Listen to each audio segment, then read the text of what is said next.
Assalamualaikum warahmatullahi wabarakatuh. Yang terhormat Bapak dosen pengampu mata kuliah Bahasa Indonesia, yakni Bapak Dr. Muammar MPD, serta teman-teman sekalian. Pertama-tama, marilah kita panjatkan puja dan puji syukur kita kehadirat Allah Subhanahu wa Ta'ala. Berkat rahmat dan hidayahnya, kita dapat melakukan pembelajaran meskipun melalui media daring. Sebelumnya, kami mengucapkan terima kasih atas kesempatan yang diberikan kepada kelompok 2 untuk mempresentasikan hasil kerja kelompok kami terkait materi kedudukan bahasa Indonesia. Untuk mempersingkat waktu, marilah kita mulai acara presentasi ini. Perkenalkan, nama saya Yuliani Azizah, saya moderator sekaligus penyaji materi. Adapun anggota kelompok saya yakni Agil Purwansah, Wawan Kurniawan, dan Muhammad Roli Wantomi. Topik pembahasan yang akan kita bahas pada presentasi kali ini yang pertama berkaitan tentang kedudukan bahasa Indonesia yang akan dijelaskan oleh saya sendiri Yuliani Azizah. Yang kedua, kedudukan bahasa Indonesia sebagai bahasa nasional akan dijelaskan oleh Agil Purwansah. Yang ketiga, fungsi bahasa Indonesia sebagai bahasa nasional yang akan dijelaskan oleh Wawan Kurniawan. Dan yang keempat, kedudukan dan fungsi bahasa Indonesia sebagai bahasa negara atau bahasa resmi yang akan dijelaskan oleh Muhammad Roli Wantomi.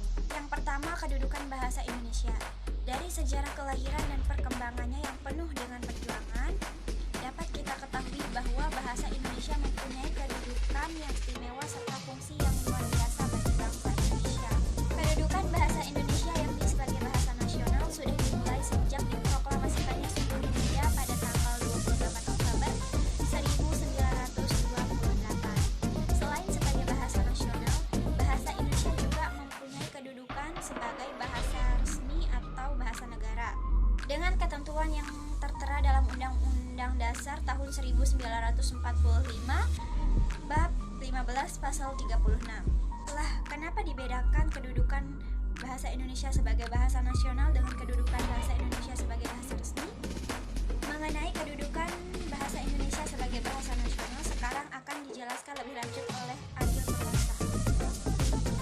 Kedudukan dan fungsi bahasa Indonesia sebagai bahasa nasional. Bahasa Indonesia adalah dialek regional atau bahasa yang menjadi standar atau lingkungan di negeri yang multilingual. Bahasa Indonesia diakui sebagai bahasa persatuan berdasarkan perkembangan sejarah, kesepakatan bangsa, dan kesepakatan perundang-undangan.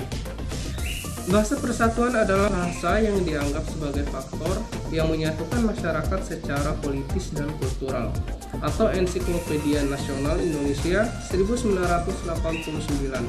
Dalam perkembangan bahasa Melayu menjadi bahasa Indonesia, kita tidak boleh melupakan pengaruh bahasa daerah yang banyak jumlahnya di negeri Indonesia.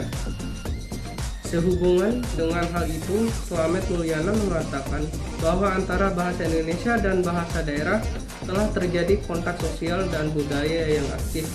Jiwa bahasa Indonesia dan jiwa bahasa daerah telah bertemu. Memang bahasa Indonesia merupakan alat pemersatu bangsa yang paling tepat. Melalui bahasa perlahan-lahan rasa nasional mengatasi rasa kedaerahan. Bahasa Indonesia tidak terasa sebagai bahasa asing, tetapi sebagai bahasa milik sendiri.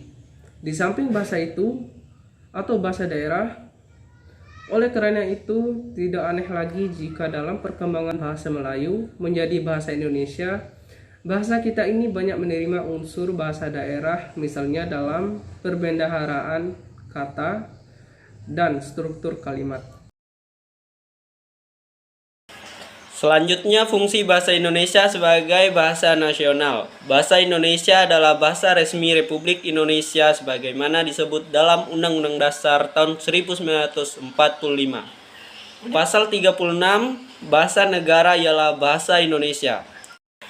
Bahasa Indonesia adalah bahasa resmi Republik Indonesia sebagaimana disyaratkan dalam Sumpah Pemuda 28 Oktober tahun 1928. Meski demikian, hanya sebagian kecil dari penduduk Indonesia yang benar-benar menggunakan sebagai bahasa ibu karena dalam percakapan sehari-hari yang tidak resmi masyarakat Indonesia lebih suka menggunakan bahasa daerah. bahasa ibu seperti bahasa Madura, bahasa Melayu Pasar, bahasa Jawa, bahasa Sunda, dan lain-lain. Untuk sebagian besar masyarakat Indonesia lainnya, bahasa Indonesia adalah bahasa kedua dan untuk taraf resmi bahasa Indonesia adalah bahasa pertama. Bahasa Indonesia merupakan sebuah dialek bahasa Melayu yang menjadi bahasa resmi Republik Indonesia sebagai bangsa Indonesia yang tentunya akan lebih berkesan positif jika tidak menjadikan bahasa Indonesia sebagai bahasa nomor 1. Sebagai bahasa nasional, bahasa Indonesia berfungsi sebagai lambang kebanggaan nasional. Sebagai lambang kebanggaan nasional, bahasa Indonesia memancarkan nilai-nilai sosial budaya luhur bangsa Indonesia. Dengan keluhuran nilai yang dicerminkan bangsa Indonesia, kita harus bangga dengannya. Kita harus menjunjungnya dan kita harus mempertahankannya. Sebagai realisasi kebanggaan kita terhadap bahasa Indonesia, kita harus memakainya tanpa ada rasa rendah diri, malu, dan acuh tak acuh. Yang kedua, lambang identitas nasional. Sebagai lambang identitas nasional, bangsa Indonesia merupakan lambang bangsa Indonesia. Ini berarti dengan bahasa Indonesia akan dapat diketahui siapa kita, yaitu sifat, peragaian, dan watak kita sebagai bangsa Indonesia merasa bersaing dan tidak merasa lagi dijajah oleh masyarakat suku lain. Yang terakhir, alat perhubungan antara budaya antar daerah. Bahasa Indonesia sering kita rasakan manfaatnya dalam kehidupan sehari-hari. Bayangkan saja apabila kita ingin berkomunikasi dengan seseorang yang berasal dari suku yang berlatar belakang bahasa berbeda, kita tidak dapat bertukar pikiran dan saling memberi informasi dengan bahasa Indonesia. Kita dapat saling berhubungan untuk segala aspek kehidupan. Fungsi bahasa Indonesia sebagai bahasa resmi. Bahasa Indonesia selain berkedudukan sebagai bahasa nasional, juga berkedudukan sebagai bahasa resmi. Adapun fungsi bahasa Indonesia sebagai bahasa resmi adalah 1. Bahasa kenegaraan. Maksudnya sebagai bahasa kenegaraan adalah bahasa Indonesia harus dipakai dalam kegiatan-kegiatan kenegaraan seperti upacara. 2. Bahasa pengantar dan dunia pendidikan. Artinya, segala hal yang menyangkut dunia pendidikan di Indonesia disampaikan dengan bahasa resmi, yaitu bahasa Indonesia, mulai dari taman kanak-kanak hingga perguruan tinggi.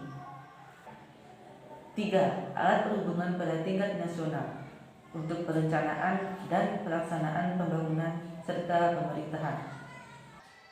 Dampaknya, berkat bahasa Indonesia, masyarakat dapat berhubungan satu dengan yang lain, sehingga kesalahpahaman akibat perbedaan latar belakang sosial budaya tidak perlu dikhawatirkan. 4. Alat pengembangan kebudayaan dan iptek. Bahasa Indonesia sebagai sarana berpikir untuk mendukung pertumbuhan dan perkembangan ilmu pengetahuan untuk menciptakan peradaban yang maju. Sekian dari saya kembalikan ke moderator.